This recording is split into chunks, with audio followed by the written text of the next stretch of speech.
Okay, so we are live now. So thank you everyone for coming on this Wednesday evening for this subcommittee.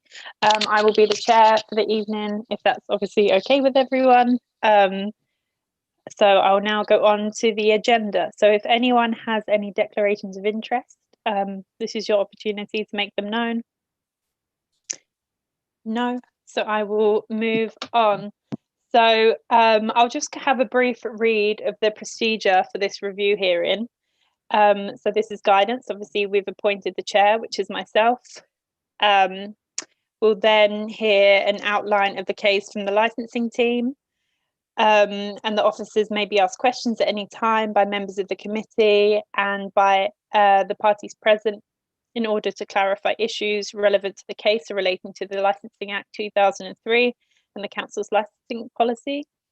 The applicant will then present evidence, and they may be asked questions by the license holder and the licensing subcommittee members. We'll then move on to item 6, which is the presentation of evidence from each representative, and each representative in turn may be asked questions by the license holder and the license subcommittee members. The license holder will then respond to the review, and they may be asked questions by the applicant and the licensing subcommittee members. Then item 9, any additional comments from the licensing team can be made. The applicant can make a closing statement, the license holder can make a closing statement, and the committee members will discuss evidence and representations before reaching our decision. So we'll probably put people into separate breakout rooms as we do this, or I'm not sure the process today, if we're going to hop off the call and get people to log in at a later date, not a later date, a later time this evening. And then the decision of the committee with reasons will be given at the end of the hearing, and notification of the decision of all parties will be confirmed in writing within 5 working days or sooner. Is that okay with everyone? So then I'll move on to the determination of the premise license review. So if the officers from the licensing team would like to outline the case. Thank you, Chair, and good evening. It's Chris Bennett, Principal EHO for the licensing team at Harlow Council. This is the premises licence review hearing in respect of the Chequers Public House, 2 Market Street, Old Harlow. The hearing is being held following an application for review of the premises licence made by Environmental Health, Harlow Council, on the 8th of October 2020. The subcommittee is requested to consider the review application and any relevant representations and determine what steps, if any, it considers are appropriate to promote the licensing objectives. Members have the following options available to them in considering this application. Firstly, to modify the conditions of the licence. Secondly, to exclude a licensable activity from the scope of the licence. Thirdly, to remove the designated premises supervisor from the licence. Fourthly, to suspend the licence for a period not exceeding 3 months. Fourthly, to revoke the licence. Or finally, to take no action at all. In the capacity of the licensing authority, members must seek to promote the licensing objectives. The licensing objectives are the prevention of crime and disorder, public safety, the prevention of public nuisance, the protection of children from harm. Members are reminded that they must not exercise discretion in any case, merely because it considers it desirable to do so. Careful consideration should be given to the application and the evidence presented by the parties in relation to the review. A full copy of the application and supplementary information in support of the review is attached as Appendix A. The Chequers is a 2-storey traditional style public house located in the centre of Old Harlow. It is located in Market Street, which is predominantly a residential road. Within the immediate surrounding area to the premises is a licensed Turkish restaurant and a further public house a very short walk away. A premises licence issued under the Licensing Act 2003 is held for the Chequers, 2 Market Street, Old Harlow, by Mr. Bradley Reeve. Mr. Bradley Reeve is also the designated premises supervisor. Mr. Bradley Reeve is currently a tenant at this premises, and the freeholder of the property is EI Group Limited. A copy of the premises licence is attached as Appendix E. The grounds for the review tonight will be set out by Stuart Athol, Principal EHO at Harlow Council, but in essence, his application states that the licence holder has failed to uphold the licensing objective of the prevention of public nuisance. This is in terms of noise nuisance and a failure to comply with COVID-19 restrictions and guidance. We can advise that in respect of this application and following the consultation period, no other representations were received from any of the other responsible authorities. However, representations have been received from 5 different local residents and a further representation from the freeholder of the premises, EI Group Limited. These are attached as Appendix C. The residents have requested that their personal data in respect of their written submissions will be withheld. The reasons they have provided have been considered in respect of the Section 182 statutory guidance, and the validating officer is satisfied that they meet the guidance outlined in respect of this. I draw members' attention to the Appendix C, and I will summarise concerns raised by local residents, which include, but are not limited to, the following: late night opening and associated crime, antisocial behaviour concerns, including people vomiting and urinating in the street, loud shouting, screaming and swearing, patrons not dispersing and door staff not assisting with this, broken glass in the street, loud music played in the beer garden, loud music up to 2 AM on a Friday and Saturday night,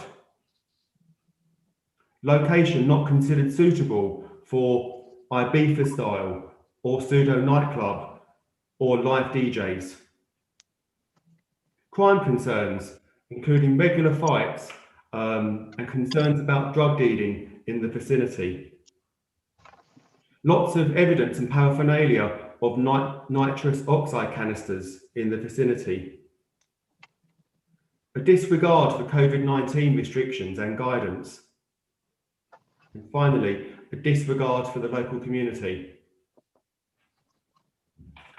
Suggested changes residents would like to see include, but again, are not limited to, the following: an earlier closing time, such as 11:30 or 12 midnight. No loud music, especially outside. No live bands. No loud music indoors after 11 PM. A noise limiter to be fitted internally. Consideration as to soundproofing internally. Not allowing the use of the outside areas after a certain time, for example, 8 PM. A change of landlord. Landlord to keep the area clean. And finally, no glass allowed to leave the premises.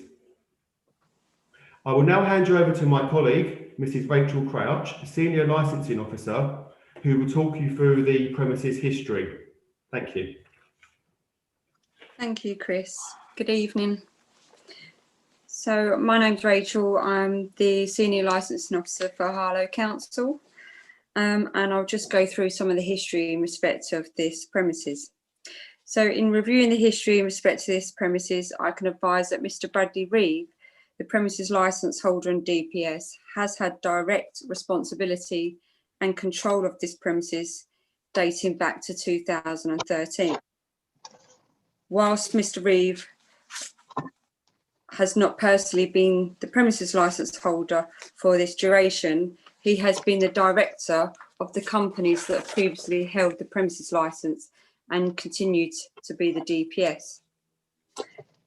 The licensing service is satisfied that Mr. Bradley Reeve is and has been aware of his obligations and has given ample warning of the premises licence breaches, public nuisance and crime and disorder concerns associated with this premises whilst under his management.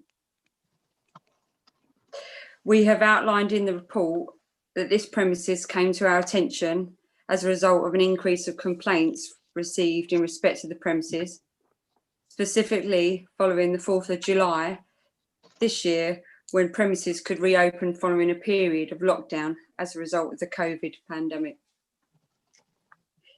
Within the report, we've documented a series of letters and documentation which the licensing service has sent Mr. Bradley Reeve, some of which Stuart Athol, the applicant, has submitted as appendices to the review application in Appendix A. In respect of recent complaints, the premises licence, I wish to note on the 14th of September this year, the licensing service requested Mr. Bradley Reeve to provide details in respect of noise levels that were to be monitored in accordance with the existing premises licence conditions. Details of which are outlined in the letter I've attached in Appendix F. Mr. Bradley Reeve to this date has not provided any of these details in respect of noise level monitoring, nor has Mr. Reeve been in contact with the licensing department prior to the arrangements for this hearing since the 15th of September, sorry. I wish to draw members' attention to the premises licence, Appendix E, and advise that this premise is only currently permitted to have regulated entertainment of recorded and live music indoors. In some cases, regulated entertainment can take place without the provision under the Live Music Act 2012 and deregulation of Schedule 1. The regulated entertainment provided on the 12th of September was witnessed taking place within the temporary structure in the rear garden, which in respect to this premises licence would be considered outside, and note that the temporary structure is not included or referenced within the current premises licence. I will finish by asking members to review and note the extensive complaints history listed in Appendix H. Here is a list of complaints received over the last 11 years in respect to the Chequers public house. And those listed relate to concerns from local residents in respect of one or more of the licensing objectives: the prevention of crime and disorder, public safety, prevention of public nuisance, and the protection of children from harm. Thank you, Chair. Thanks, Rachel. That concludes the overview from the licensing team. Thank you, Chair. Thank you, Chris and Rachel. We can now move on to the applicant's presentation of evidence, which is Luke Stewart from Environmental Health. If you would like your presentation. Good evening, Chair and committee members and all present. I'm Stuart Athol, I'm Principal Environmental Health Officer at Harlow Environmental Health Department, responsible in the Housing and Pollution team. I'm also the applicant who has called for this review.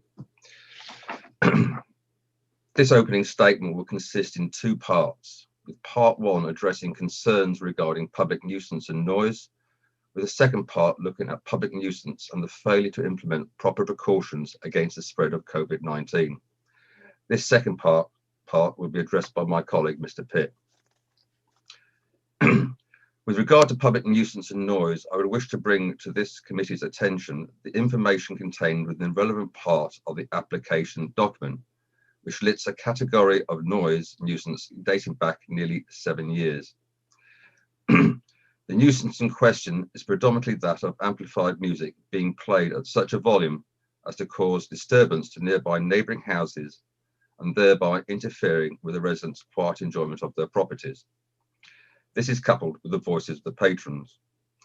The licence holder has been notified of these complaints both in writing, as per the evidence in the attached review application, and verbally at a meeting at the Civic Centre in May 2016 and during a licensing officer's visit to the pub itself in May 2018. At this latter visit, it was noted that the patrons of the rear garden were so loud as to make conversation between the officer and the licence holder difficult to be heard. Overall, Harlow Council has received 17 separate noise complaints, predominantly, as mentioned previously, about loud music, with 4 in September of this year, since a marquee was erected in the rear garden. Individual complainants were and still are unwilling to allow the nuisance to be witnessed from their own properties due to fears of alleged reprisals from the licence holder. The marquee situation is being looked at by the council's planning department, which is a separate issue. However, on the 12th of September of this year, 2 council officers witnessed loud music being played from the premises while standing not in somebody's premises, but outside. And in their view, this constituted what amounts to be a public nuisance. This judgment is one that I would agree with, hence my reasoning for making this licence review application. I will now ask Hannah, would you please play back the recordings made, with the first one being taken at 21:55 on the 12th of September, and then followed by the ones at 22:31 and 22:47 respectively, please. Yeah, might be a moment.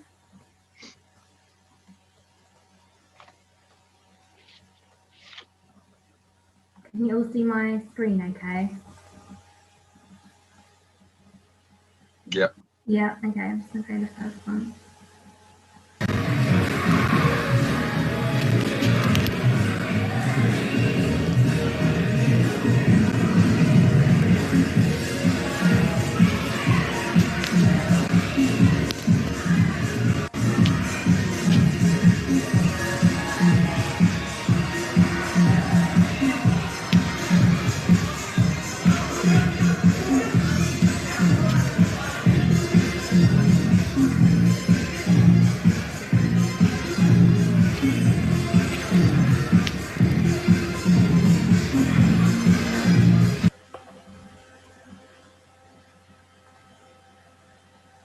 A few second video.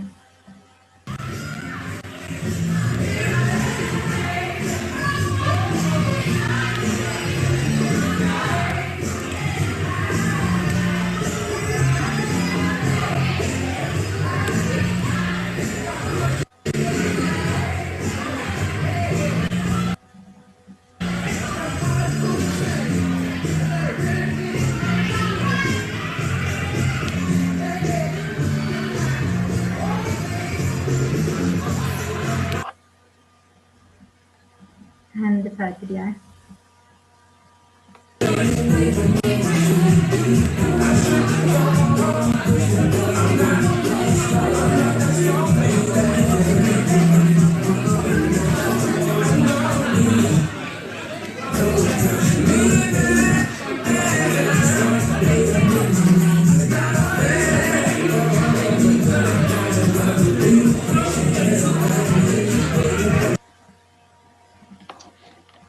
Thank you, Hannah. I will now pass you over to my colleague, Mr. Pitt, who will talk about the failure to implement proper precautions against the spread of COVID-19. Thank you, Chair. The reason why we're discussing COVID-19 in relation to premises licence is that the consideration of public nuisance includes the risk of transmission of disease in the community. And I think the history of the council's efforts to secure compliance with COVID-19 secure practice is set out in some detail in the representation made by the Environmental Health Department, with a significant number of appendices which are drawn to councillors' attention. It may suffice to say that there was scant observance of the requirements from the point on the 4th of July 2020, when public houses, but not premises for music and dancing, were permitted to reopen after the national lockdown, which had been put in place from 23rd of March 2020, until Essex County Council, as the public health authority, was forced to issue a direction with the threat of complete closure of the premises on the 17th of September 2020. The council has produced evidence of patrons being permitted to mingle, to talk loudly, to shout, to sing, to dance, evidence of failure to separate patrons into family groups, failure to take proper note of the details of patrons attending the public house designed to assist, test and trace, despite that being a statutory requirement, and failure to properly protect staff from the risk of transmission of COVID-19. Residents' concerns are clearly reflected in the representations which the council has received, which have been outlined by the council's licensing team. And the council's own concerns in this respect cannot be underestimated. Reviews of this nature are rare. However, officers consider that this review is wholly appropriate in relation to this case, given the risk of transmission of COVID-19 and the apparent disregard for any efforts to achieve compliance short of a direction by the County Council. Thank you, Chair. Thank you, Michael. Stuart, do you have any further comments to make? No, thank you, Chair. I do not. That's absolutely fine. So we can move on. So, Mr. Reeve, if you've got any questions for the the applicant, sorry, may I say, feel free to ask them now. Yeah, hi. Yeah, I'm Bradley Reeve. I'm a licensee at the premises, as stated. With the COVID-19 guidelines by the government, we have 5 sanitising points, which is the most in Harlow. We have a one-way system, the only place in Old Harlow that has. We've had no COVID outbreak. Everybody has signed in at all times. We've got hand sanitisers given out by my staff. When they said they'd never protected my staff, when we reopened on the 4th, I asked my staff, it wasn't compulsory then that you had to wear masks at all times, but it's advised that you do. I bought the masks, bought 1,000 masks. I asked my staff when we had a meeting, I said, I would like you to wear masks, Mr. but it's Reeve, not compulsory. do you have a question at the end of this? No, I'm just stating what I'm doing. Because you'll have the opportunity to is, state when it comes round to your presentation. Okay. That's okay. No, it's just my question would be, how have I not abide by the actual medical sort of guidelines? In what way? Yeah, I think I can respond to that simply by directing councillors' attention to the evidence that's been submitted with the representation. But in short, all of the activities that allow patrons to mingle, to talk loudly, to shout, to be there in uncontrolled numbers. Well, it was controlled. We've never exceeded our numbers, as you know. Otherwise, we'd come and told us. I'm responding to a question, Mr. Reeve. Oh, sorry. The evidence is there in our representation, as is ample evidence of the council drawing to your attention a number of shortcomings in the way that you operate the premises. Thank you, Chair. Thank you, Michael. Mr. Reeve, do you have any further questions? Not at this point, no. No, that is no worries at all. So we will now move on to 5B, which if the licensing subcommittee members have any questions for the applicant, which I don't think we do have any questions for him. Councillor Holcoop. Thank you, Chair. Right. Have you ever had any replies from Mr. Reeve in writing to the environmental side of it, to any of your letters that you've written to? I know you've met up with him a couple of times, but has he ever replied to any of the letters that have been written? And also the health and protection, has there ever been signs of compliance under the environmental health side of that? That's the questions that I've got at the moment. Thank you, Councillor Holcoop. So, Chair, if I address the second question first, yeah. I think there was a good measure of compliance in after County Council had served the direction, but compliance was scant, frankly, up to that point, Chair. And in relation to the Council's correspondence in relation to COVID-19, I'm not aware of any substantive written response, and Stuart may be able to enlarge on any response with regard to noise nuisance, etc. But I'm not aware of anything very substantive. In relation to the communications from Mr. Reeve regarding noise and pollution, I'm not aware of any. No, I have no evidence or any recollection of any such letters being forthcoming.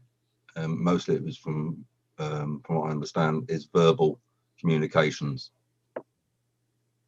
Thank you. Thank you. Thank you. Any further questions from committee members?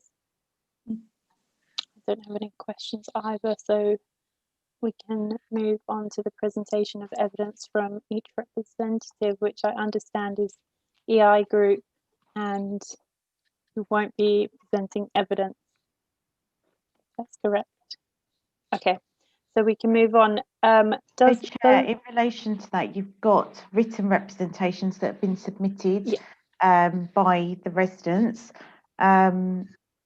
We can either read them out or you can take them as read if you've already read them. I'm happy to, oh, sorry, you go. No, that's fine. I'm happy to take them as written unless other committee members would like to have them read out. No, are we happy to take them as written? That's absolutely fine. Does the license holder have any questions for the EI Group? Mr. Reeve? Regarding what subject? With the noise, the complaints, anything? Obviously, we've got a lot of bad press, and being in the situation that we are, it's not my obviously it's not advisable for me to upset the locals. So we've got 80% of our trade is made up by local people. They're actually going to start petitioning Station Road on my behalf. I said not to because I'm coming out of the premises. My intention is to come out. Yes. So, Mr. Reeve, do you have a question for the EI Group? The EI Group. Well, I've leased my company. I let the premises of EI Group, so I have no question to ask them. No. Okay, that's absolutely fine. So we can move on to if the subcommittee members have any questions for representatives. No, we will move on. Obviously, that's taken as written. Councillor Holcoop, are you speaking? Councillor Holcoop, you need to unmute yourself. It's messing around. It did this the other night. Oh, she's muted again. Do bear with us. This is joys of virtual meeting. Yeah. Yes, you're unmuted now. That's absolutely fine. Good. Can I ask questions of the EI Group, Mr. Bushell? Yes. Okay, Mr. Bushell, have you been aware of the complaints that have come through so that you know why we've got this subcommittee in the past few years, because this has been going on quite a long time. and I wondered how involved you were in this as far as the community was concerned, and the local authority, Essex County, and the police. So could you answer that one first? Yeah, good evening, Councillor Holcoop. I personally, and to my knowledge, we haven't been, wasn't aware of the issues raised as put forward until being formally notified of the review, at which point we registered representation. We're the freeholders of the property, and we have a tenancy agreement with Mr. Reeve, but Mr. Reeve's the premises license holder, or Harvard bars are, and Mr. Reeve is the DPS. So we've only become aware of these issues of recent times. Okay, and my next question is, because of what you've just answered, do you think that you should have had any indicators from Mr. Reeve that this was going to be happening, and the build up to the case, why this is going to happen tonight? Because we've got some serious situations here, and I thought, you know, he might have told you about this. So I'm quite surprised that you didn't know anything about it at all. So could you answer that one as well? Yes, I have discussed this with Mr. Reeve, but only once it's become grounds for review. There has been a change of regional manager, so I only just recently taken over responsibility for the site, but I have actually on and off over the last 5 years been responsible, but through reorganisations that's changed at certain times. To answer the question of should we have been aware, yes, it's quite common if there's an issue that involves the local authority, police or police licensing around the premises licence and the 4 licensing objectives for the publican, our tenant, to talk to us, but it doesn't always happen unless we've got an interest registered in that licence. It's then dependent upon the operator or the tenant making us aware. Okay, and the last one, Cast Chalks have written a letter, and we've had cited it on the 20th of November, Yes. that Mr. Reeve is leaving. Have you got a replacement potential coming in to take over that role? Yes, that's something I'm dealing with personally. Mr. Reeve has given us written notice of his intention to exit his agreement.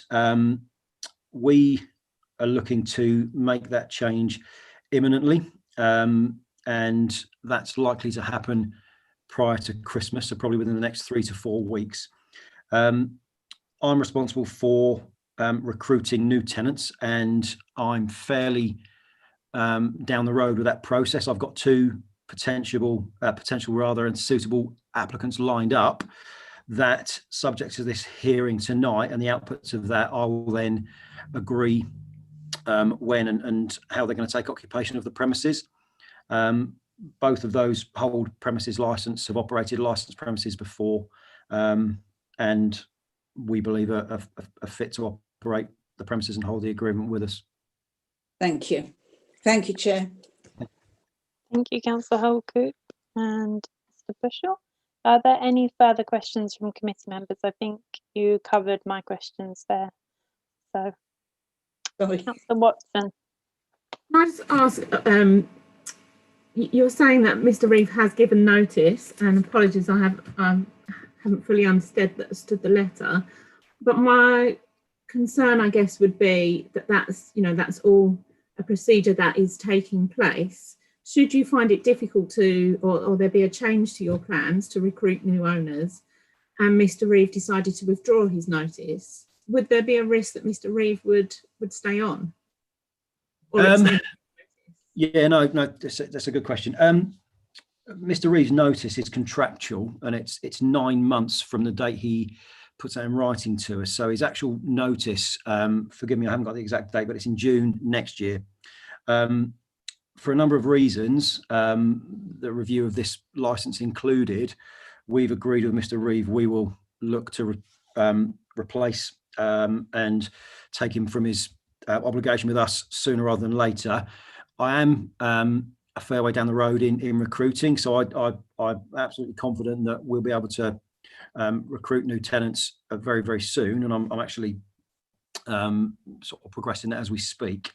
The question of whether Mr. Reeve will revoke or could revoke his notice, he could. To be very open, we wouldn't accept that, given where we are today, and that we believe it's the right thing to exit for all parties. Okay, thank you. No problem. Thank you, Mrs. Bush. Any further questions from councillors? No, then we can move on. Mr. Reeve, you now have an opportunity to respond to the review, which gives you the opportunity to say the things you wanted to say previously. Okay, yeah, it's fine. Yeah, yeah. Well, I've spoken to Steve, obviously, and as everybody would be aware, the pubs are kept immaculate. Apart from what people say, we've got a smart dress policy. The bar is probably the best done up bar in the area. When we first opened on the 4th of July, obviously a lot of people had not been out for a certain amount of time, so we was very busy in the garden area. But on our risk assessment, I haven't got the paperwork in front of me because the council changed our numbers, but we was allowed 180 odd people in the whole premises, or 176 I think it was. Obviously, a number of them people, due to the social distance, were outside in the garden, which we extended. We was finishing, we've got 1 o'clock drinking up licence. We've got music till 12:30. We was actually finished in 11:30 because we wasn't allowed to use my side entrance, my side alley. But with the government guidelines, they said that people could use their car parks, put temporary bars, etc., in their beer garden. So because we couldn't get the people from the outside garden into the pub, because obviously they wouldn't be able to social distance, we thought it was a fair policy to finish at 11:30, which we did, which obviously caused, if you've got 150 people leaving the pub at the same time, it can cause a bit of congregation outside. But I did have my doorman stay there later until the crowds dispersed. I increased my security from 2 to 3. The company I use, Trojan Security Company, they do Wembley and the Olympic Stadium, and they're one of the biggest and most professional security firms in the country at the moment. People saying that it shouldn't be traders and not IB first sort of venue. If you looked at the wording on our advertising, it was background music, IB for chill, from Cafe Mambo, which is a place they go to at the end of the evening when they've been clubbing. It's a chill out venue with the style of music you'd have in a hotel reception. So we did have music on 4 occasions, as did all the other premises. When we had music, going by that thing, it was too loud, but I did go across the road to my residence, the flat directly opposite, half hour before Rachel come in, and to see if I could hear any noise, which I couldn't. We've done the IB for chill thing, just to chill people out. The 4 occasions we did have music, the last one was a 40th birthday, which was booked a long time ago. We had a wedding reception, which we put the structure up outside. They originally booked it for 100 people. Obviously, due to the guidelines, we reduced that to 30. So I was finishing an hour and a half early. It's got danger to children. I don't know where that bit comes in. Glass outside, if there was any glass, there's notices everywhere saying that glass is not to be taken outside. Because we operated a one-way system, obviously glasses were going outside the premises. At the end of the night, every single night since I've been there from day one, we've swept the outside if there is any glass, and it's swept in the morning as well. If it's not for glass, it'd be for cigarette ends, etc., etc. It's never been my intention to upset the locals. I've got a good like relationship with 90% of them, and the pub is one of the busiest in the areas, not because it's badly run, it's because it's well run. We did experience a few problems when we first opened up, but you can ask a local cab firm, etc. We was finishing an hour and a half early, which obviously cost me a lot of money, 2 times a week. I phoned the local cab office when people were congregating outside to say, please do not send anybody down. We are closed. We are closed. We cannot get any more people. When there was crowds congregating outside, because they wasn't let in. We've tried to obey the COVID things when people have been in groups. We've asked them to move. As you come in, you sign in a book, which was on the left-hand side. We've got, as I said before, we've got 5 hand sanitizers. The staff give wipes out on regular occasions to people. They had people were standing at the bar ordering drinks, which until the tiers come into place, they was allowed to do. They was all distanced, social distance, with markings 2 meters apart around the bar. I think it's been grossly exaggerated. Once you get on this social media that one person starts complaining, we've had people complain about the premises, lives in Newhall, which is a mile and a half. I understand if the locals have got a problem. I've always asked them to come and see me, because the people in Station Road are actually going to start a petition for me, saying that they've not a problem with the pub, etc., etc. But it doesn't look as though I'd be here, hopefully, for the thing. But I wanted to leave a nice platform for the incoming tenant, because obviously it's going to be very hard to trade in the next 18 months or so. I'd like to leave them a nice platform with no restrictions on their license, so they could operate and hopefully get a nice wage. So the locals, 90% of them actually drink in a pub, so we can't please everyone. I don't know the business that does. Yeah, that's about all I've got to say, really. Thank you, Mr. Reeves, for that. We'll now ask if environmental health, so if the applicant has any questions for you. I do not have any questions at this present moment in time, thank you. Not regarding any noise pollution. I think the evidence speaks for itself. No, that's fine. Mr. Pitt, Michael, any questions? No, that's absolutely fine. So I'll move on to the subcommittee members. Myself, Councillor Watson and Councillor Holcoop. I'm sure we have a couple of questions. If anyone wants to start off on that, everyone's probably heard of me enough.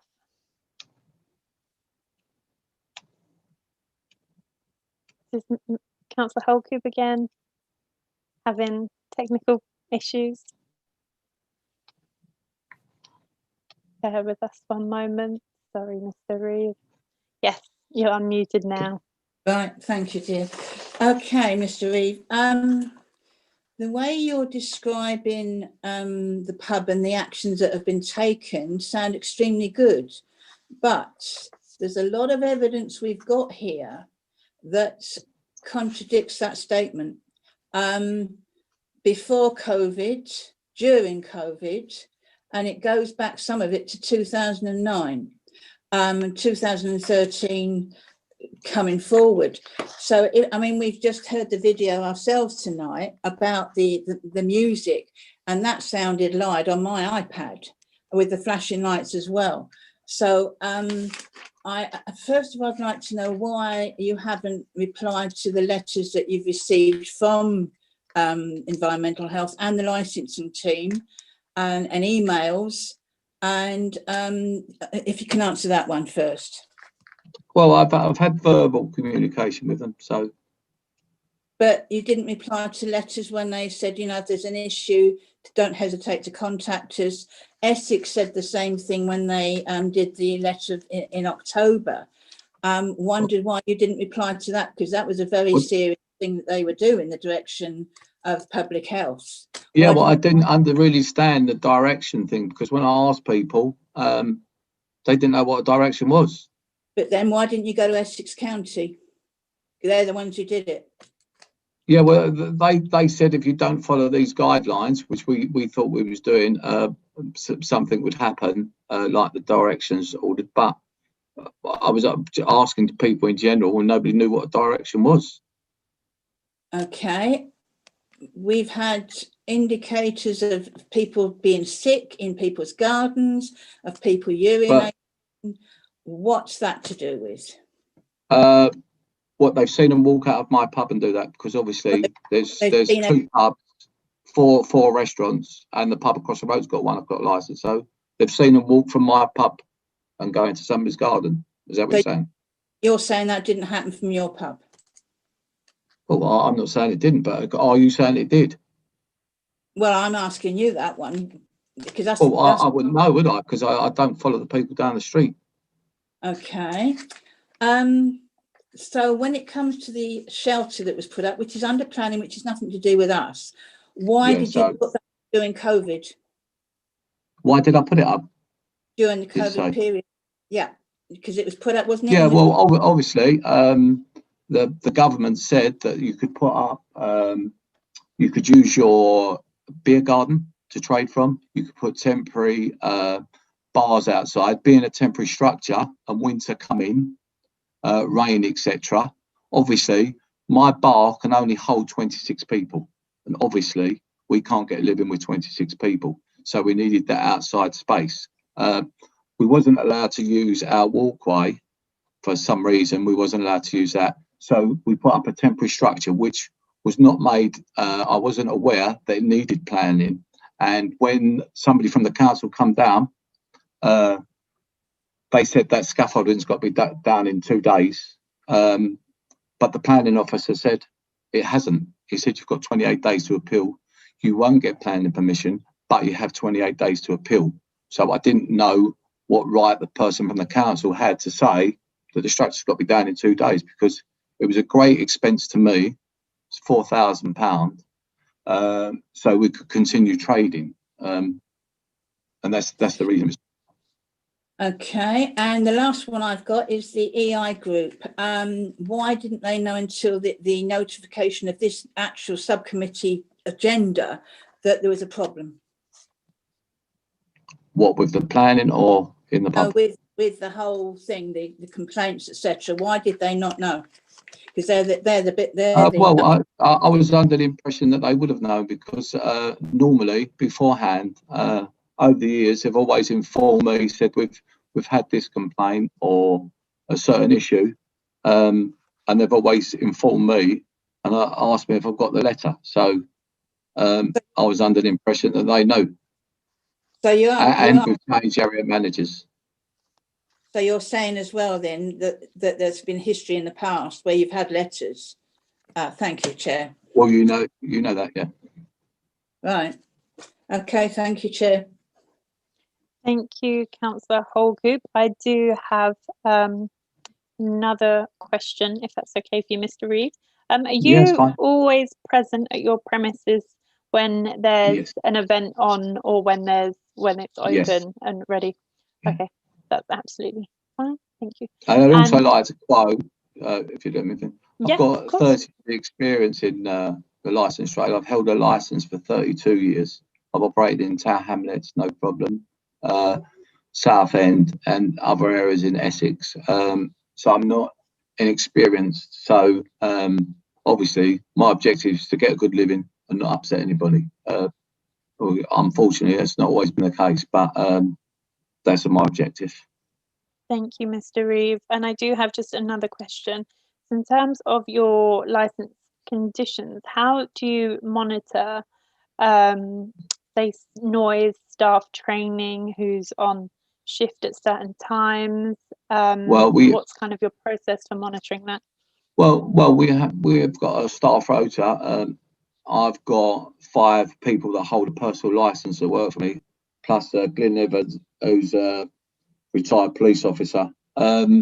So I've got a very, very experienced staff. The security I use are fabulous. we do the clicker thing, so when we reach our numbers, we don't let anybody else in. Yeah, that's that answer to that. Brilliant, thank you. Are there any, oh, Councillor Watson, if you have any questions. I just want to make sure that I am completely clear of the circumstances around some of the things that you said. So on the events that you had, or when you opened on the 4th of July, how many people were in the venue at maximum? What was your maximum people that you allowed in the venue? At that present time, I think you'll have the risk assessment in front of you. 176, as far as I can remember. 176, yeah, written down. So a majority of those were in the garden, yeah? Yeah. Okay. And then the other thing you said was that you had, and I don't know if I wrote this down properly, but you've had 2 to 3 security guards on site. Yeah. So 180 people wandering around trying to adhere to a one-way system. In your opinion, do you think 2 to 3 security guards would be enough to ensure that was in place? Because for me, I mean, bear with me, I'm only 4'9", so 180 people seems a large group of people. But for 2 security guards to have control over No, it's 3. Well, for 3 security guards to have control of 180 people sounds a bit scary to me. It doesn't sound enough. Well, you find that Wembley have like 35 for 80,000 people in the ground, so with the security inside the ground. So yeah, I mean, I just think if you're trying to get people to adhere to new one-way systems, things being a little bit unclear, and people who are, like you said yourself. Well, I asked them as well. Obviously, when they come in, they're told to adhere to the one-way system. So obviously, there would be somebody at the side door that walk in, and we had somebody in the garden, and somebody making sure that no more than 2 people in the toilet at the same time. So they was told when they leave the bar, it's a one-way system, because obviously people over the years have used the back door to go into the garden. So when they were served, when you was allowed to stand at the bar and order a drink, they was told that they had to adhere to the one-way system. And then just, I'm confused about, obviously, I'm not into the IB for Sing. So IB for Chill, you said that it was background music in a hotel, for a hotel reception. Was the IB for Chill the event that we saw on the video? No. Or a different event? No. Sorry? That was a pre-booked 40th birthday that somebody had. When we advertised the IB for Chill, we actually advertised it to let people know that it was not loud and it was chilled out and a relaxed atmosphere. And then okay, and sorry, Michael mentioned something earlier. So he mentioned that when pubs were first reopened, and as we know, there was conditions that there wasn't music allowed, and singing and dancing and those events. There wasn't, no. That was that event that was on the video. Was that during that time or outside of that time? Sorry? But that event that we saw on the video, was that during that time or outside of that time? Outside of that time is what happened. The government guidelines was music should not be above a level where you have to raise your voice to talk to someone. That event that we saw on the video was not part of those conditions. It wasn't. That was before those conditions came in. Yeah. Clearly, voices were raised at that point. Yeah. Sorry. Clearly, voices were raised during that video, so that was before. Well, you was taping it from next to the DJ, so obviously, whether it's next to the DJ or not, if you have to raise your voice. It did sound loud from where you was, yeah. But if we had a microphone over a table and was all talking, it'd sound loud. If you're directly next to the DJ system, it would obviously sound at its loudest. Just so I'm clear, and I can clear this with Michael after, but from your point of view, Was that event during those music restrictions or after or before? The music restrictions, you was allowed to have music, but as I said before, not that you'd have to raise your voice to talk. It was during those restrictions. And also, we didn't have it on a weekly thing. As I said before, in the 3.5 months that we had it, we had music 4 times. One was a wedding. Yeah, I get that. What my Sunday. question is was that during the restriction times or before the restriction? Well, I've answered it 3 times, so. I'll check that. What was my other question? I think that was it, really. Don't think I have any further questions. Councillor Holcoop, do you have any further questions for Mr. Reeves? Just wondering why, if everything is okay, the Essex, who don't often do this, put the direction pursuant to health protection, COVID in, which is, as they've said in their letter to you, it can be a criminal offence.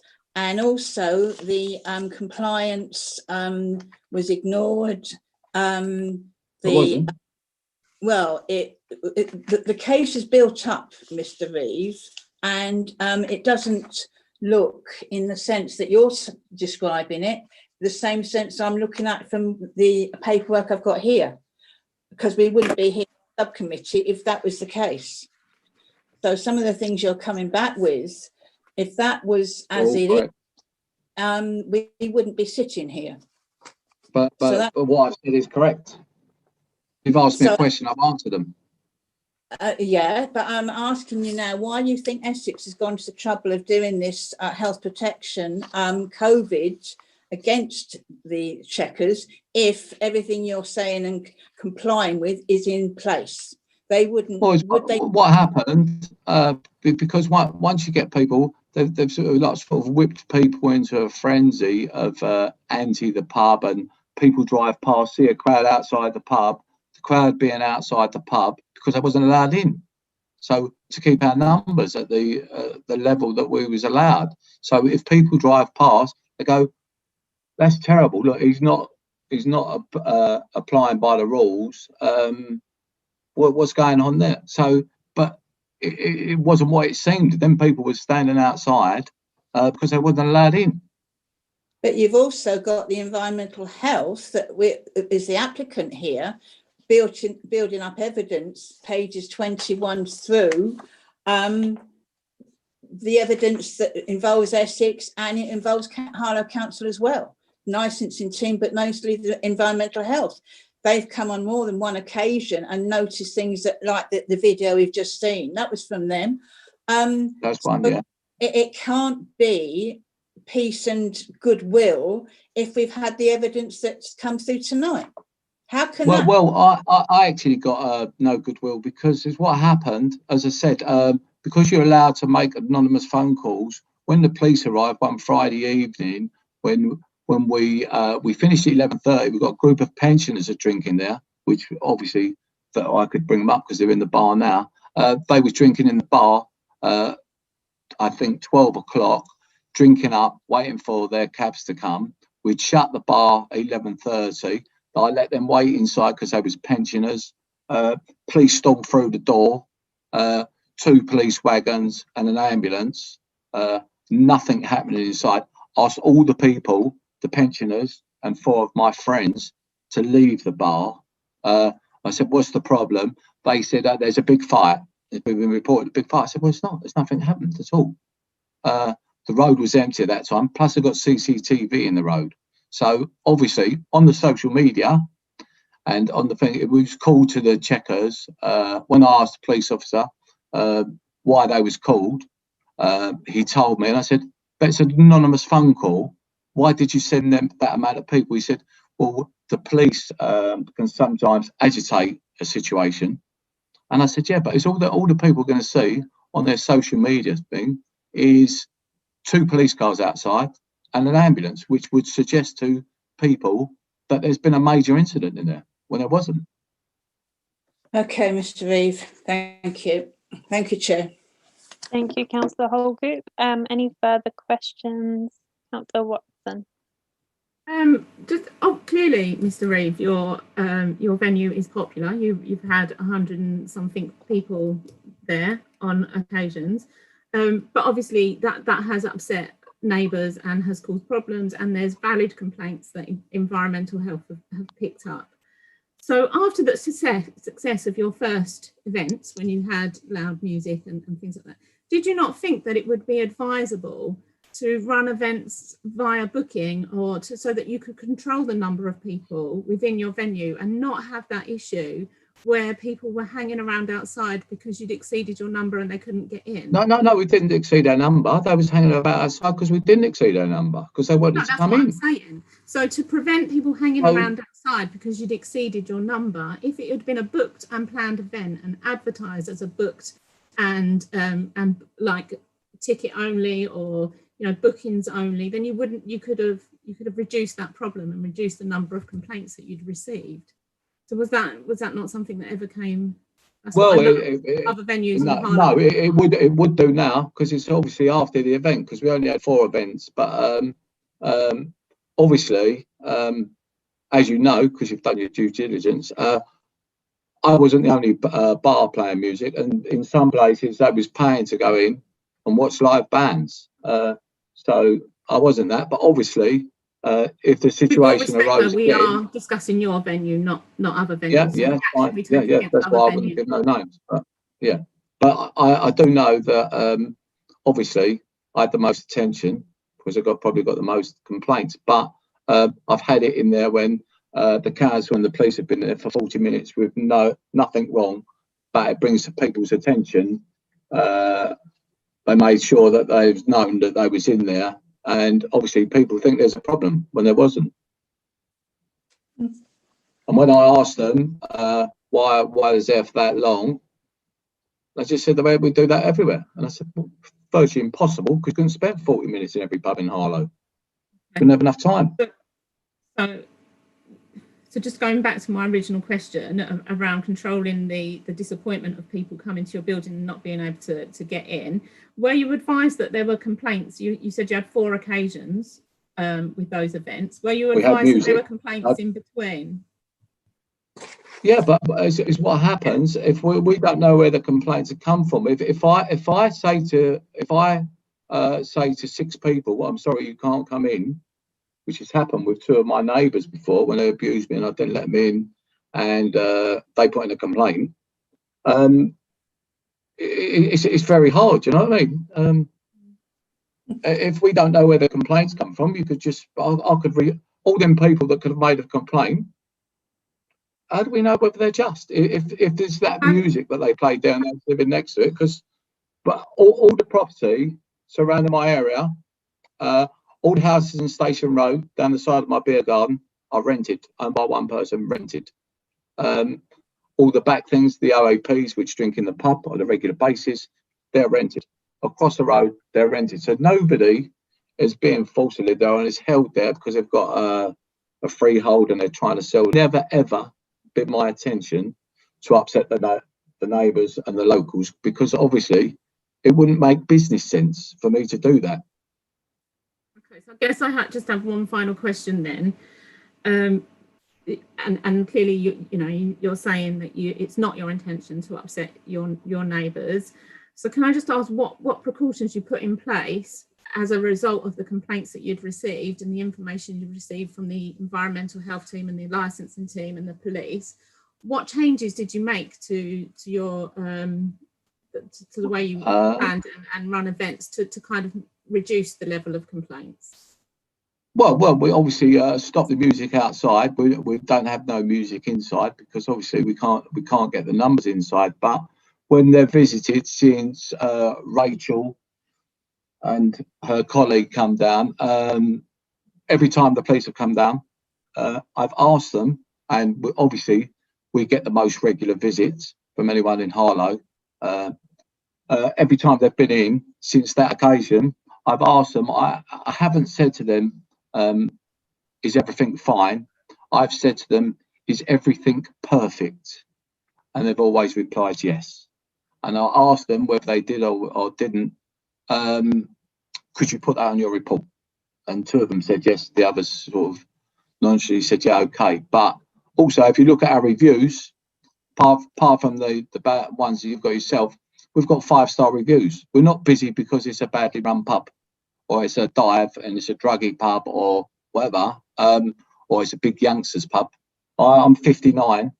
I drink with all people around my age group, and we have a mixed clientele. We've got OAPs drinking in there Friday and Saturday night, and we've got 19 and 20-year-olds drinking there as well. So we've got a good customer base there, and it's with a wide range. So we wouldn't have that if it was badly run. Our job this evening is to consider the effect on the people who are not necessarily using your pub and are affected by the noise and the disorder. So, you know, whilst I appreciate that's the reason for our questions. So yeah, I think that's it.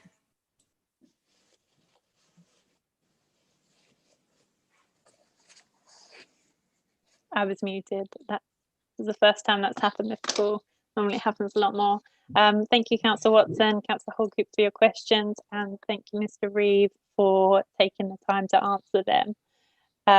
We will now move on to item 9, which is any additional comments from the licensing team. Chris, Mr. Bennett, if you'd like to take that one. Thank you, Chair.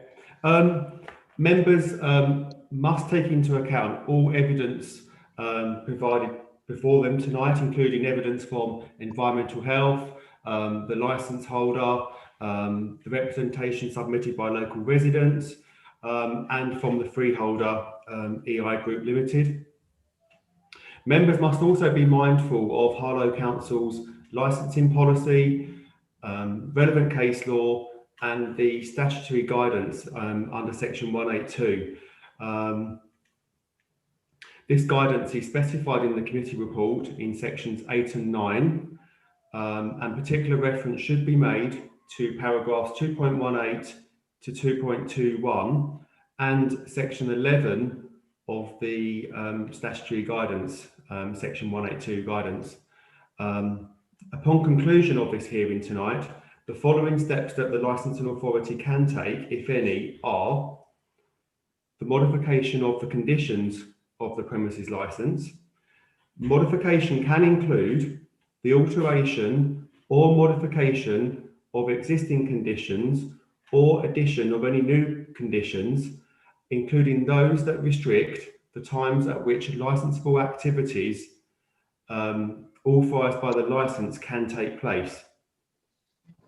Furthermore, the exclusion of a licensable activity from the scope of the licence. Also, the removal of the designated premises supervisor from the licence. Also, the suspension of the licence for a period not exceeding 3 months. And finally, the revocation of the licence. I'm just going to now invite my colleagues Christine Chung and Rachel Crouch to add anything further they may wish to add. Rachel, you anything else you'd like to add? Thank you, Chris. I'm sure Councillor Watson was asking questions with relation to the video footage. I think Michael might pick that up as to the event, as to when that occurred. So that will be picked up, I think, hopefully by Michael. Members, I just draw your attention to the evidence that we've produced within the report. We have engaged by way of verbal and written communication from the licensing department to Mr. Reeve as the licence holder. And as I pointed out in presenting the report, we haven't had any written communication from the summer in terms of compliance to the conditions that we made reference to noise observations. And I would just be mindful for members just to review the evidence and the statements that the officers from Environmental Health have provided, and not just base your decision based on the representations from the residents. There also has been concerns from officers that have given you evidence as well. Thank you, Chair. Thank you, Rachel. And Christine, anything further to add? Okay, thank you. Thank you, Chair. Thank you all. Now, if Environmental Health would like to make a closing statement, Stuart. Thank you very much, Chair. As we've mentioned previously, the pub is situated in a built-up residential area and surrounded by residential properties in close proximity, as could be seen in the map attached at Appendix 9 to this application. To have an outlet that allows music to be played outside at any time is untenable if disturbance to nearby residents is to be avoided. The same can also be said for the use of the rear garden by patrons after a unreasonable time. Even if the playing of music was to be permitted inside the main pub building itself, its volume should be limited to such a level so they cannot be detected beyond the curtilage of the premises, thus reducing the risk of causing disturbance to nearby neighbouring residential properties. I'll now hand over to Mr. Pitt, who will make a closing statement regarding the COVID-19 matter. Thank you, Chair. With regard to the video recording that was shown, I think Mr. Reeve did accept that that took place during a time when COVID-19 guidance said that music should be kept at a level which wouldn't require people to raise their voices to converse. And following a letter from the council, which was very direct, saying that music and dancing was not permitted. As I say, I did think he accepted that, but just for clarity, that event took place when it was statutorily prohibited and contrary to COVID-19 guidance. So in relation to COVID-19, preventing transmission is important in itself. It's a serious and often fatal illness that can be transmitted by the sort of circumstances found at the Chequers prior to service of the direction by Essex County Council. So it's a real concern that circumstances were allowed to stray beyond the guidance that government had put in place, and in some cases stray beyond the statutory requirements. It can also impact on the well-being of the community by overloading the health services with people taken in with COVID, and therefore excluding other people who are suffering from other conditions and delaying or preventing their treatment. It's a clearly important issue. Blatant non-compliance with requirements put in place to protect the public health during a national emergency undermines compliance across all walks of life, and so further extends the effects of non-compliance on its own. And while compliance was at length achieved in some measure by service of the direction by County Council, officers would wish the subcommittee to be aware that the County Council were required to withdraw that direction on commencement of what has been called Lockdown 2, because they were no longer in a position to justify as necessary lockdown closing the premises, and therefore that direction no longer applies. With regard to the evidence that's presented, officers are aware that these matters can be subject to appeal and would only present evidence that they were willing to support on oath in court if necessary.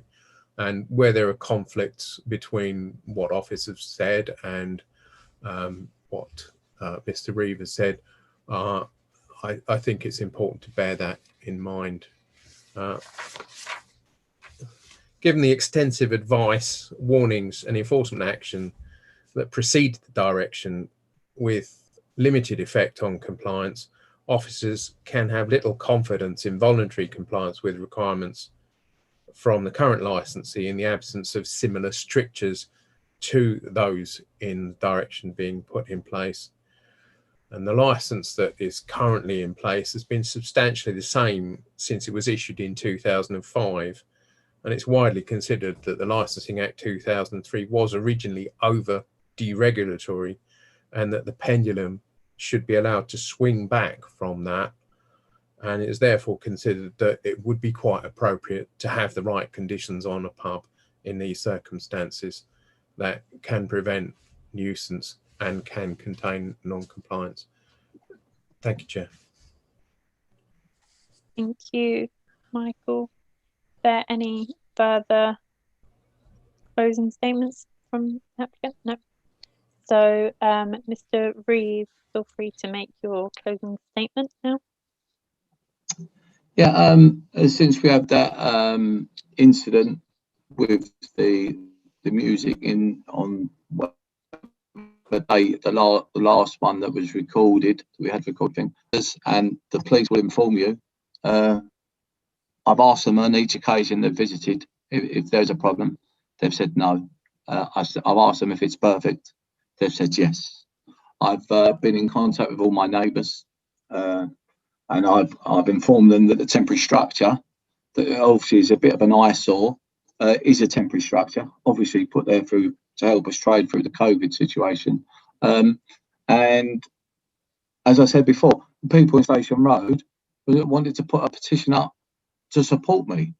As I said before, the COVID thing was thrown at us from obviously everybody.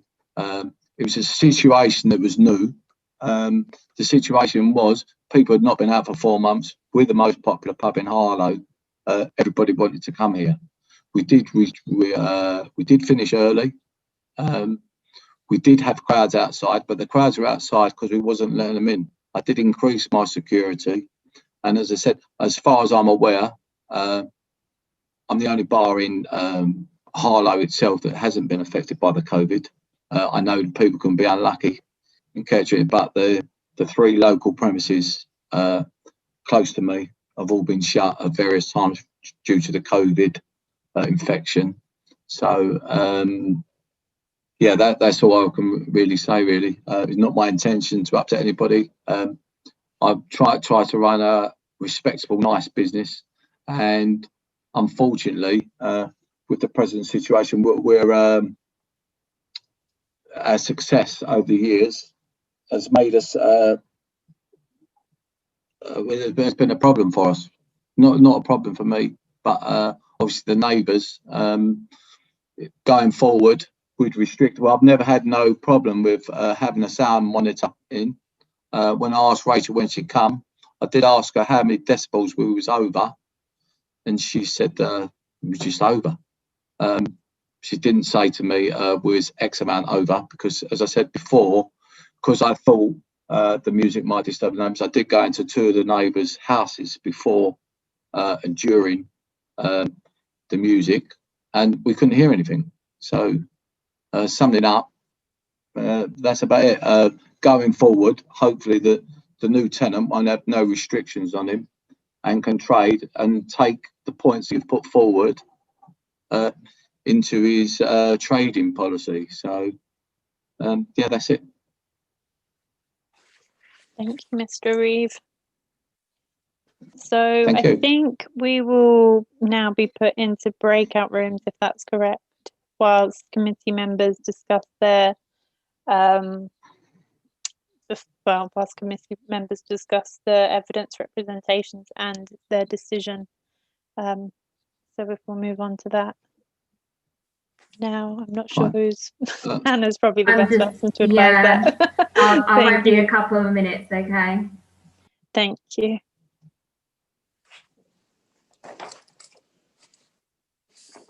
Chair. Yes. It's 7 o'clock now. I'm sure people would like to have a comfort break. Yes. Before you start deliberating.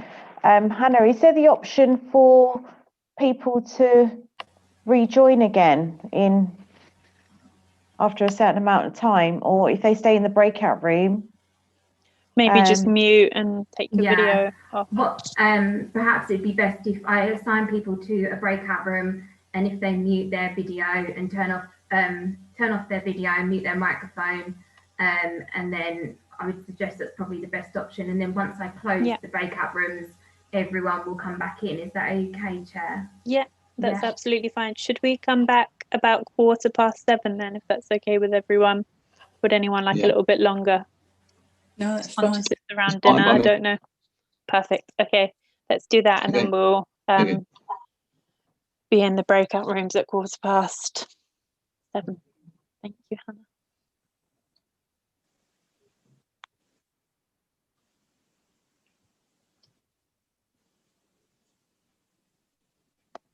Okay, you should have all been invited to attend.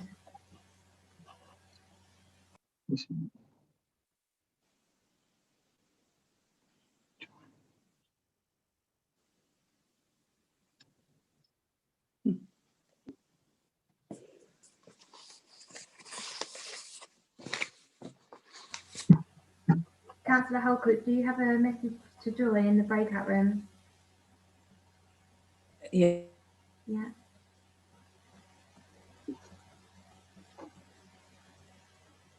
Mr. Reeves? Yeah, hi. Do you have a message to join a breakout room? Is there a message there? Yeah, I have, yeah. If you just click OK, you'll go into a separate room, and then once we're ready, we'll get everyone back into the main meeting. Okay, I've got join. Is that Yes. just press join? Press join, yes, you'll be you by yourself. Okay, so I've pressed join, but nothing's happening at the moment. I think sometimes it might take a few seconds, so just Okay. hopefully it should be okay. All right, thanks. That's okay.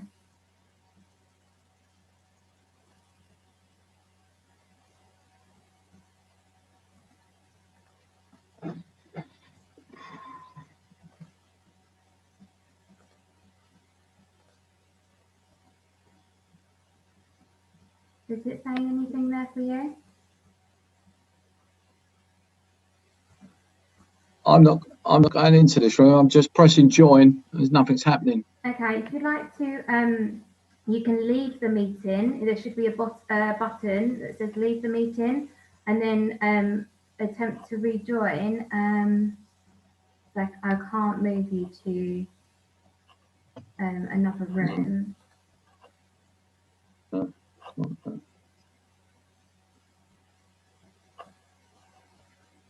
Should I come out and go? Yeah, Send it again. if you leave the meeting and then rejoin using the same details. Okay. Okay. Right.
Yeah, I'm back in. That's fine.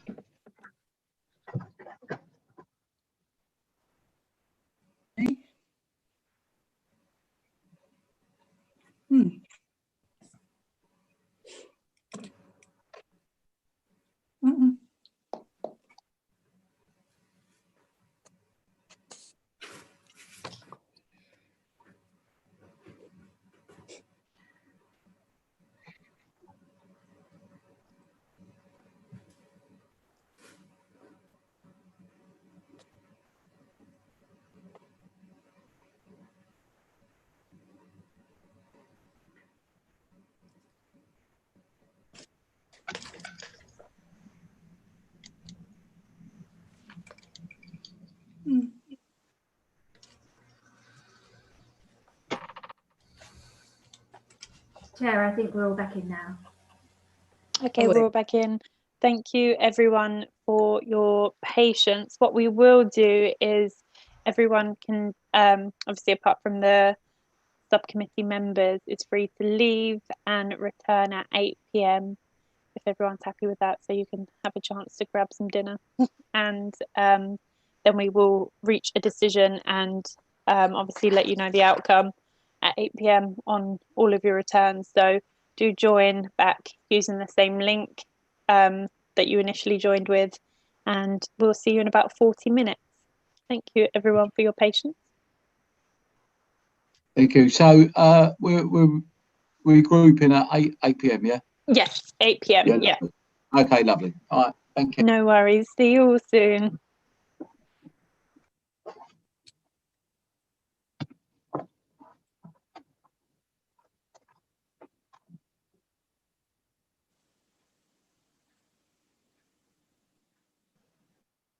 Oh, he's gone. Just to confirm, we're still on the live stream, so I'll move us all to a breakout room. Yes. Okay. Thank you. Christine, you'll have to leave too.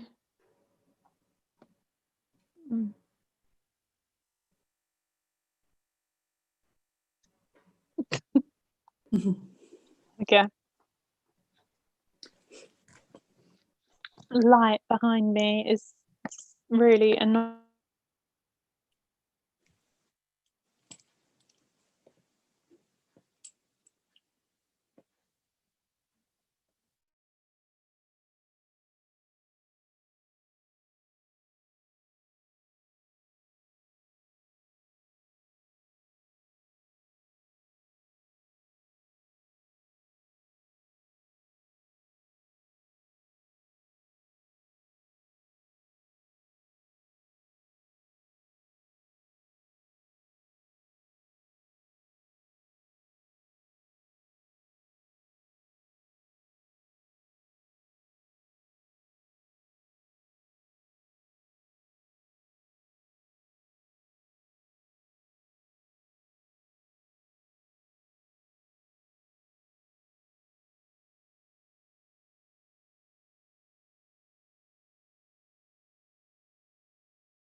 Right, am I back in?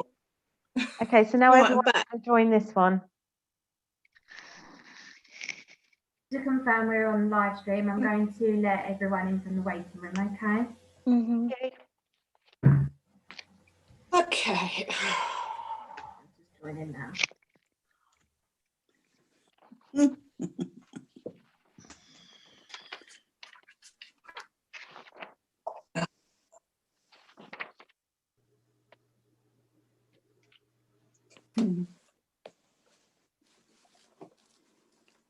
It's everyone. Is this everyone in now who we need to be in? Obviously, apart from Mr. Reeve. I'm in trouble at the moment myself. I can't seem to get a picture up. We can see and hear you if you can hear us. That's it. I can do. I can't be able to mute or anything like that because I can't get you back. I don't know why. Oh, That's there you are. well, I'm There you are. going to sorry about the and ahhing, but we are going to let everyone head off now and have a break. I mean, I know you've already had a break, but we're still deliberating and having a look at our decision. So if everyone would like to come back at 9:15 for when we've made our decision, we can do that, if that's okay. And yeah, sorry about that. Thank you. Okay, thank you.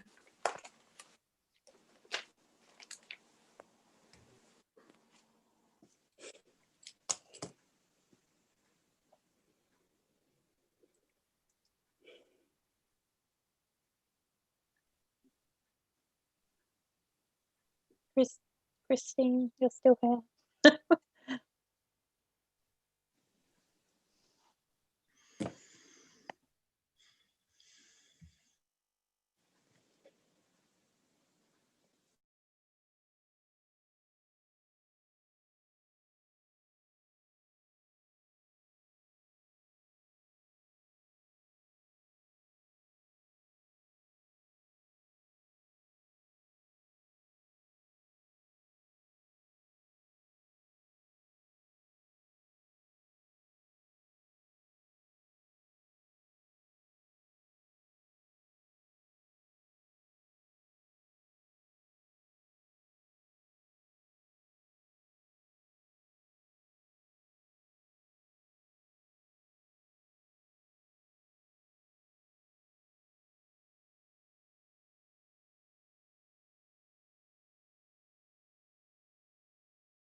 Right.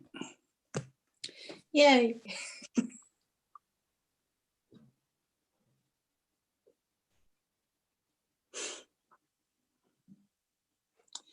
Right, I'll mute.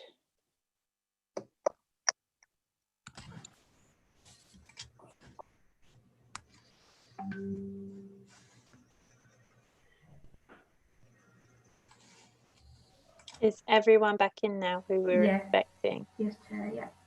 That's absolutely fine. Thank you so much, everyone, for all of your patience. I understand that it's been a really long evening and you've had probably a lot of waiting around to do. But we have made our decision now, and we've outlined, obviously, the different... hang on, bear with me one moment. Let me find my... so yes, we've had a look at the recommendations and we've made our decision, and we will be modifying some conditions of the license. Obviously, Dimple's sharing her screen now. So the decision is to remove, modify Annex 2 of the conditions of the license and insert new conditions of Annex 3 as outlined below, and to exclude the performance of live music indoors, which is a licensable activity, from the scope of the license. So now I will read through the different conditions that we have changed. So the licensable activities authorised by the licence include exhibition of film indoors, indoor sporting events. We've removed the performance of live music indoors, but obviously kept playing of recorded music indoors, entertainment similar to music or dance indoors, entertainment facilities for making music indoors, entertainment facilities for dancing indoors, and the sale or supply of alcohol on or off the premises. So the times of the authorities carrying out of licensable activities have changed. So these are the new times. So the exhibition of film indoors Monday to Thursday is 11 a.m. to 11:30 p.m. Friday and Saturday it's 11 to 12 or midnight. Sunday it is 11 a.m. to 12 p.m. The non-standard timings. Sorry, Chair, that should be 11 p.m. 11:30. Okay, yeah, 11:30 p.m. yeah. on a Sunday. That's fine. 11 p.m. 11 p.m. on the Sunday. Yes, there we go. Sorry, that makes sense. The non-standard timings for the 31st of December from 11 a.m. to midnight. On the 1st of January, it's 11 a.m. to 11 p.m. 24th of December from 11 a.m. to 12:30 midnight. On the 26th of December, it is 11 a.m. to midnight. And on Fridays, Saturdays, Sundays, and Mondays of bank holiday weekends from 11 a.m. to 11:30 p.m. Indoor sporting events from Monday to Thursday are from 11 a.m. to 11:30 p.m. Friday and Saturday, they are from 11 a.m. to midnight. And on Sunday, 11 a.m. to 11 p.m. And again, the non-standard timings for the 31st of December are from the 31st of December are 11 a.m. to 12 p.m. 1st of January, 11 a.m. to 11 p.m. 24th of December, 11 a.m. to 12:30 midnight. 26th of December, 11 a.m. to midnight. And then on Fridays, Saturdays, Sundays, Mondays, and bank holiday weekends from 11 a.m. to 11:30 p.m. And obviously, we've modified the conditions to no longer allow live music indoors, but recorded music indoors can be played Monday to Thursday from 11 a.m. to 11 p.m. Friday and Saturday 11 a.m. to 11:30 p.m. and on Sunday 11 a.m. to 11:30 p.m. Non-standard timings are the 31st of December from 11 a.m. to 12 to half past midnight. 1st of January from 11 a.m. to 11 p.m. 24th of December from 11 a.m. to half past midnight. 26th of December from 11 a.m. to midnight. And then on Fridays, Saturdays, Sundays, and Mondays and bank holiday weekends from 11 a.m. to 11:30 a.m. The provision of entertainment or similar indoors Monday to Thursday 11 a.m. to 11 p.m. Friday and Saturday 11 a.m. to midnight, and Sunday 11 a.m. to 11 p.m. The non-standard timings for the 31st of December are 11 a.m. to half past midnight. The 1st of January from 11 a.m. to 11 p.m. 24th of December from 11 a.m. to half past midnight. 26th of December from 11 a.m. to midnight. And on Fridays, Saturdays, Sundays, and Mondays, the bank holiday weekends, it'll be from 11 a.m. to 11:30 p.m. The sale or supply of alcohol consumption on and off the premises from Monday to Thursday, 11 a.m. to 11 p.m, Friday and Saturday, 11 a.m. to 11:30 p.m, and Sunday, 11 a.m. to 10:30 p.m.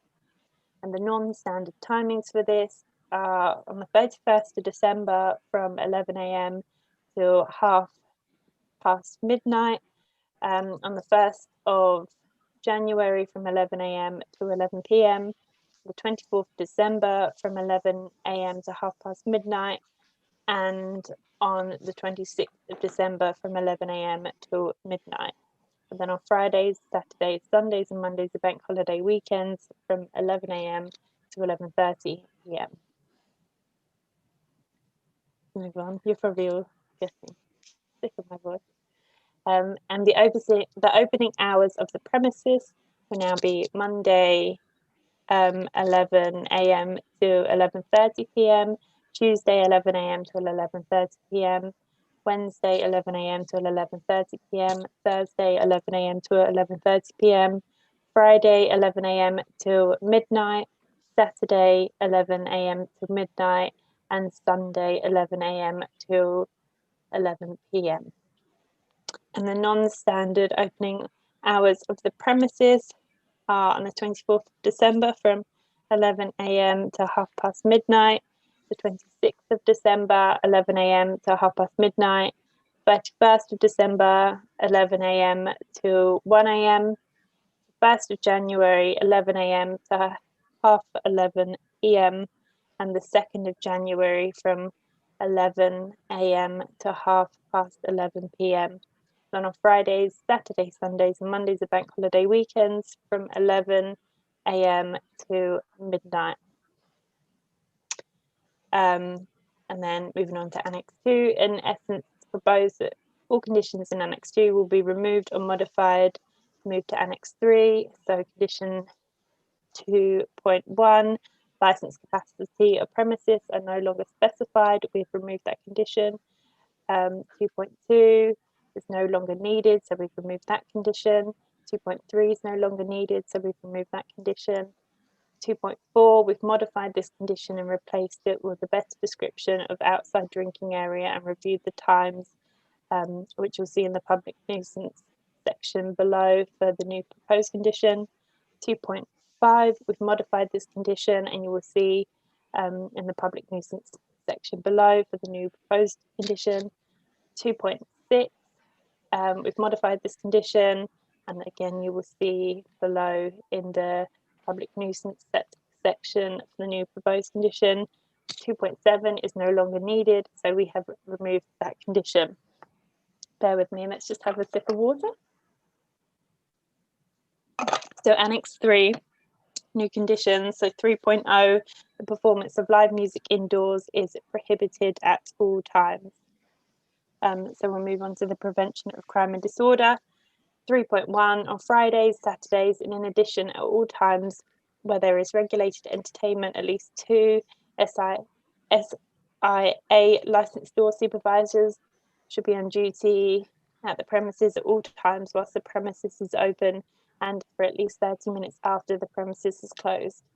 3.2, where SIA licensed door supervisors are used at the premises, a record shall be maintained on the premises which is legible and details are 1, the day and date when the door supervisors were deployed, 2, the name and full SIA registration number of each door supervisor on duty at the premises, and 3, the start and finish time of each door supervisor work duty period.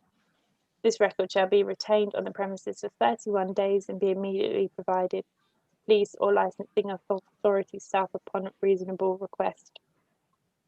3.3, where SIA licensed door supervisors are employed at the premises either directly or via a third party, a check of the current validity of each door supervisor's license shall be conducted via the SIA website and the commencement of employment at the premises a monthly thereafter and recorded in a log. The log should be retained for at least 6 months after the last recorded check. So 3.4, the premises shall have in place and operate a zero tolerance policy with regard to the use and possession of controlled drugs and psychoactive substances and advertise the same within the premises on posters and similar means.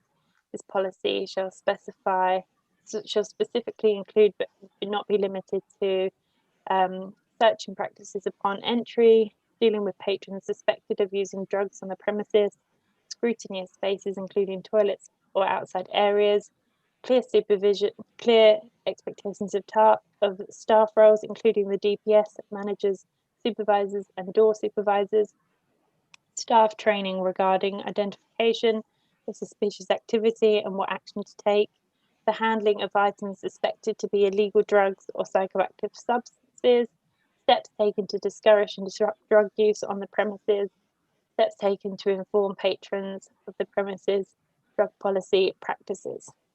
A copy of this policy document shall be lodged with the police and licensing authority. So 3.5, a suitable drugs and safe cabinet shall be fitted and any seized items shall be deposited in it. The safe shall be installed at a location agreed by the police and only the police shall have the access keys. Any seized items shall be placed in a clear bag with a label stating the circumstances of why it's in the safe.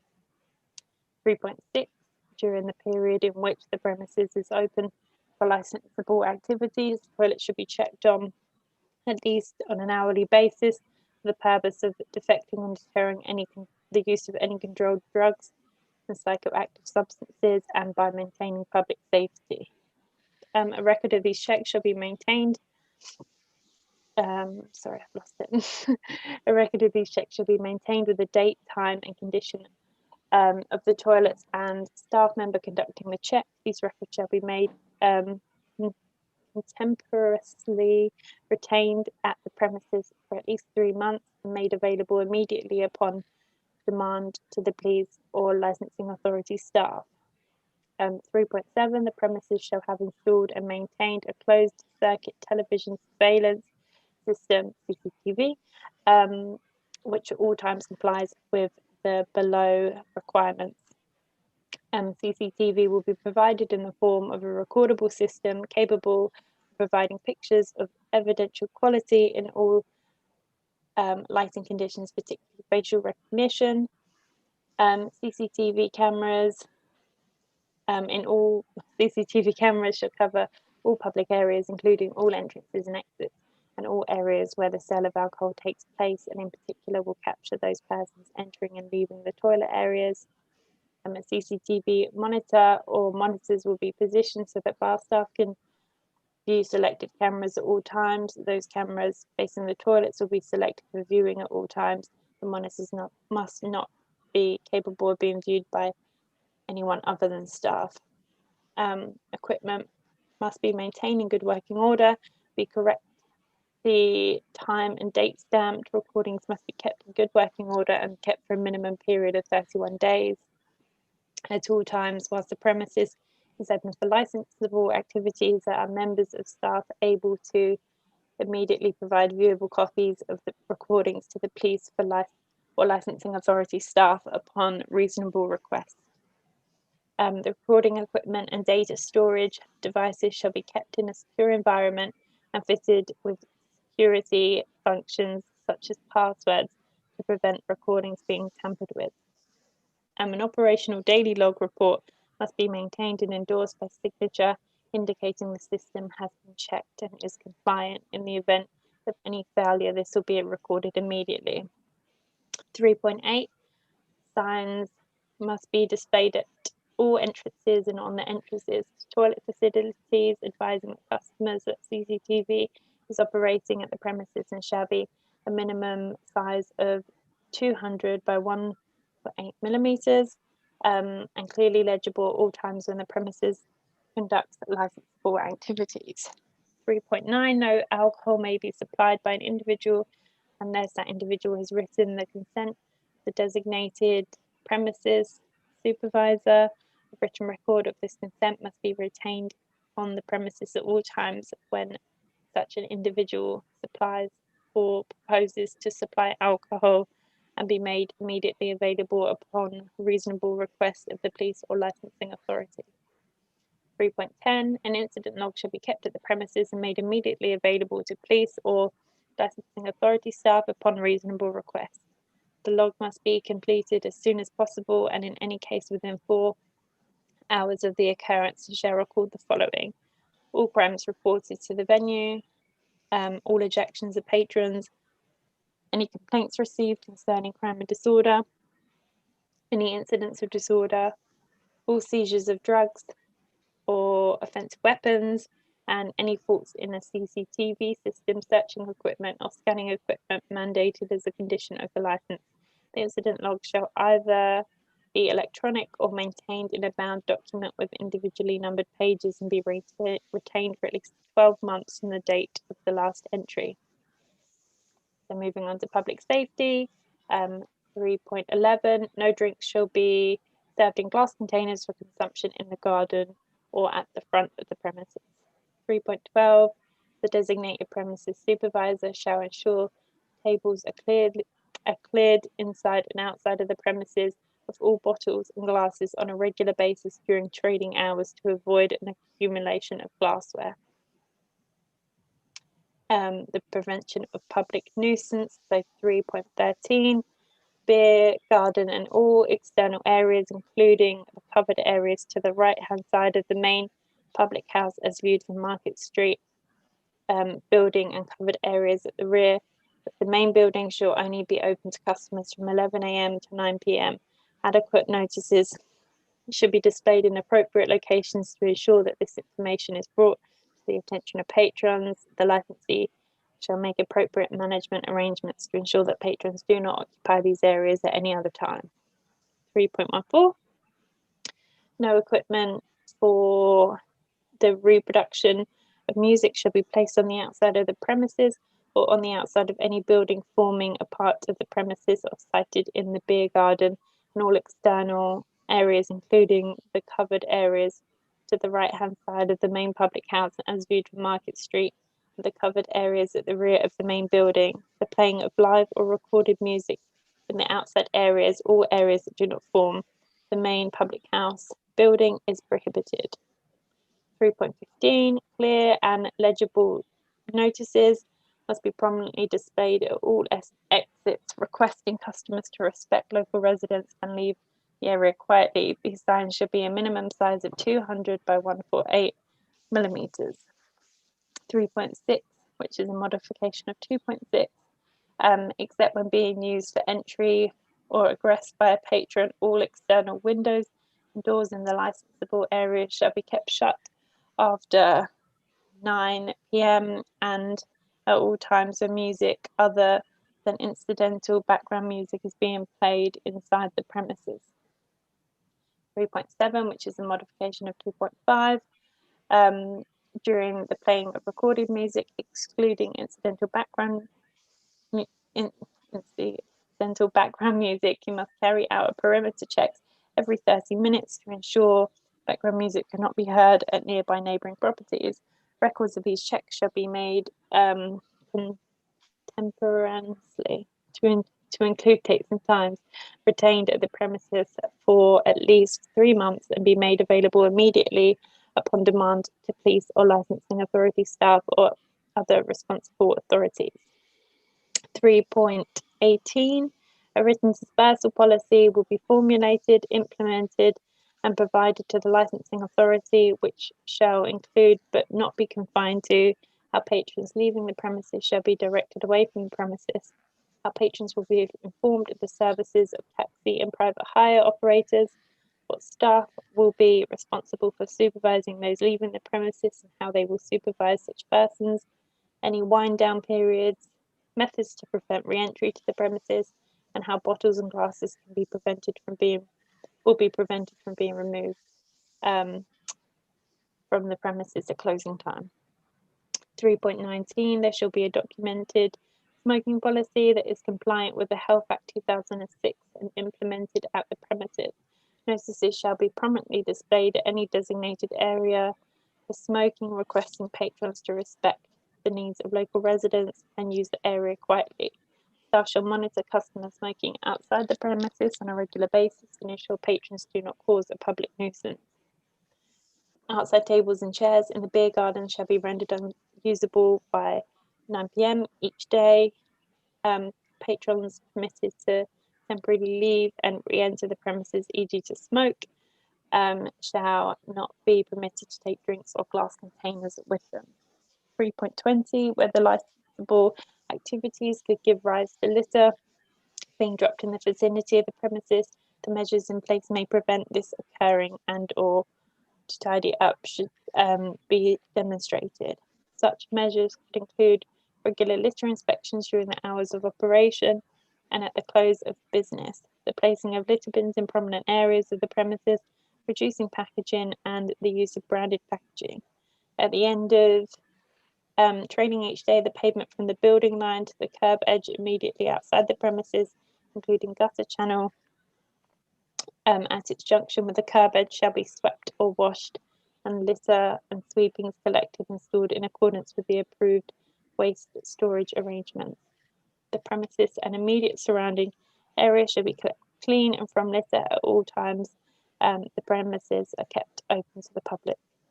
3.21. There shall be no noise or odours caused by the kitchen extraction equipment that give rise to a nuisance. And 3.22, in addition to these conditions, the premise licence holder must at all times comply with any government and public health and environmental regulations which may be enforced throughout the duration of the licence. Protection of children from harm. 3.23, challenge 25, the scheme shall be operated whereby any person who appears to be under the age of 25 years of age is required to produce on request an item which meets the mandatory age verification requirement and is either a proof of age card bearing the PASS hologram, photo card driving license, passport, or Ministry of Defence identity card. 3.24, the premises shall clearly display signs at each point of sale and in areas where alcohol is displayed advertising customers that a challenge 25 policy is enforced at the point of sale. Such signs should be a minimum of 200 by 148 millimeters. No person, 3.25, no person under the age of 18 years of age shall be permitted to enter or remain on the premises unless they are accompanied by a person aged 18 years or older when the sale or supply of alcohol takes place, save to enter and exit residential parts of the building. 3.26, a refusals record shall record maintained at the premises which details all the refusals to sell alcohol. Each entry shall, as a minimum, record the date, the time of the refusal, and name of the staff member refusing the sale. All entries must be made as soon as possible and in any event within 4 hours of the refusal, and the record must be made immediately available to police, training standards, or licensed authority staff upon reasonable request. The refusals record shall either be electronic or maintained in a bound document and retained for at least 12 months from the date of the last entry. All staff engaged in the sale or supply of 3.27, all staff engaged in the sale or supply of alcohol on the premises shall have received training in relation to the protection of children from harm, including underage sales, how to recognise drunkenness, and the duty not to serve drunk persons, dealing with incidents, and the prevention of crime and disorder generally, and drugs awareness to specifically include the recognition of drugs used and supply in licensed premises. Refresher training should be carried out at least every 6 months. Training records should be kept on the premises or otherwise accessible on the premises for a minimum of 12 months and made immediately available to police, trading standards, or licensing authority staff upon reasonable request. Thank you all. The decision will be in writing to everyone within the next 5 working days, I believe. So yes, thank you all for your patience and your time for that.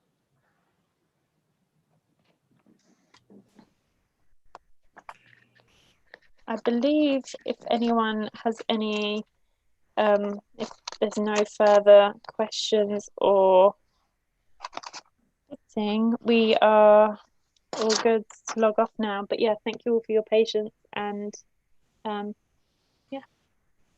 Thank you. Thank you, Chair. I'll leave. Thank you. Bye, everyone. Thank you, Chair.